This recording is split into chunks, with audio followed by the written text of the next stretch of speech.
Hola, bienvenidos a mi canal Recetas con Angélica. Gracias por estar aquí. Acompáñame a preparar unas ricas tostadas de chayote. Aquí tengo 3 chayotes que voy a pelar y picar en cuadritos.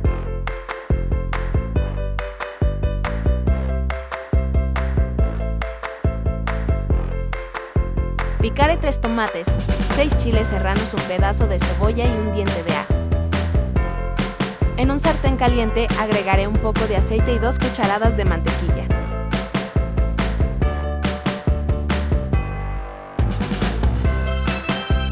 Ya que se derrita la mantequilla,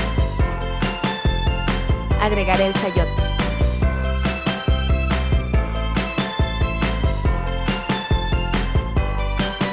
También agregaré los tomates, la cebolla, el ajo y los chiles. Sazonaré con sal, comino, pimienta,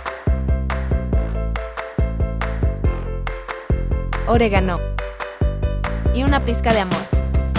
Revolveré, taparé y dejaré hasta que se cosa el chayote. Listo.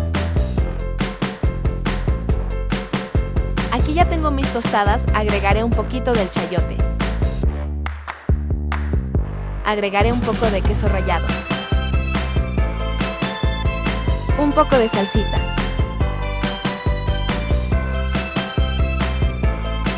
Quedaron deliciosas. Gracias por llegar hasta el final. Suscríbete si aún no lo has hecho, regálame un me gusta. Y nos vemos en un próximo video. Bendiciones.